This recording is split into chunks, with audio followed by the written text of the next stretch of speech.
បាទសួស្តីបងប្អូនអរគ្នាវីដេអូមួយនេះគឺផ្ញើជូនបងប្អូនណាដែលគ្រប់គ្រងការបង្កើតថ្មីជាពិសេសគឺជាស្នាដៃដែលកូនខ្មែរជាអ្នកបង្កើតតែខ្ញុំសូមណែនាំទ្វារនេះមានឈ្មោះថាទេពនិមិត្តទេពនិមិត្តមានន័យថាទេវតាគឺជាអ្នកបង្កើតពាក្យថាទេពគឺមានន័យថាទេវតាហើយនិមិត្តហ្នឹងគឺប្រែថាបង្កើតអញ្ចឹងអត្ថន័យជារួមគឺប្រៀបដូចជាទេវតាជាអ្នកបង្កើតទ្វារហ្នឹងចឹងបាទហើយចំណុចពិសេសទី2នោះគឺទ្វារទេពនិមិត្តគឺជាទ្វារមួយប្រភេទដែលមានរចនាបថខ្មែរតែយើងបំពាក់ទៅដោយក្បូរក្បាច់រចនាលម្អហ្នឹងគឺជាប្រភេទក្បាច់អង្គរទាំងអស់បាទរីឯចំណុចពិសេសទី3នោះទ្វារទេពនិមិត្តគឺយើងបានបញ្ចូលនៅនិមិត្តរូបតំណាងជាតិទាំង7ដោយបងប្អូនបានឃើញមានរូបភាពជាច្រើននៅលើទ្វារនេះមានដូចជាសត្វមានដូចជារុក្ខជាតិអីនានាយើងចំកណ្ដាលនេះគឺយើងបានដាក់គោព្រៃដែលជាសត្វចតុបាតតំណាងឲ្យជាតិកម្ពុជារបស់យើងប៉ុន្តែសូមបញ្ជាក់ដែរគោព្រៃដូចជាផុតពូជទៅហើយទី2នៅខាងលើនោះបងប្អូនឃើញបក្សីបាទរូបនេះគឺជាសត្វត្រយ៉ងសត្វត្រយ៉ងគឺជាបក្សីតំណាងជាតិកម្ពុជាយើងដែរហើយបើតាមខ្ញុំដឹងសត្វត្រយ៉ងនៅលើពិភពលោកមានប្រហែលជាមិនដល់300ក្បាលទេខ្ទង់ជា200ជាងក្បាលបងប្អូនប្រទេសដែលមានសត្វត្រយ៉ងច្រើនជាងគេគឺប្រទេសកម្ពុជារបស់យើងនេះឯងបាទចូលមកដល់ទី3ខាងក្រោមនេះគឺជារូបអណ្ដើកលួងពីមុនមកគេសន្មតថាវាបានផុតពូជទៅហើយប៉ុន្តែវត្តមានរបស់វាបានបង្ហាញ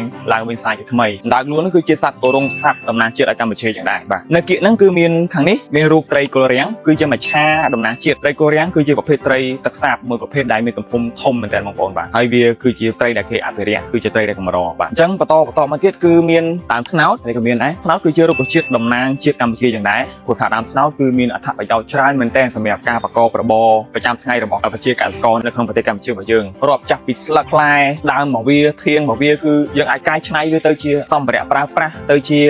គ្រឿងបរិភោគដូចជាកត្នោតទឹកត្នោតផ្អែមយើងអាចពិសាបានធ្វើជាទឹកត្នោតជូរធ្វើទៅជាទឹកខ្មេះស្លឹករបស់វាយើងអាចប្រក់ផ្ទះប្រក់អីធ្វើអញ្ចាំងធ្វើអីចឹងទៅបាទធាងរបស់វាយើងអាចកែច្នៃច្រើនមែនទែនជាសម្ភារៈប្រើប្រាស់បាទចូលមកដល់ខាងក្រោមនេះគឺមានចេកពងមាន់បាទចេកពងមាន់គឺជា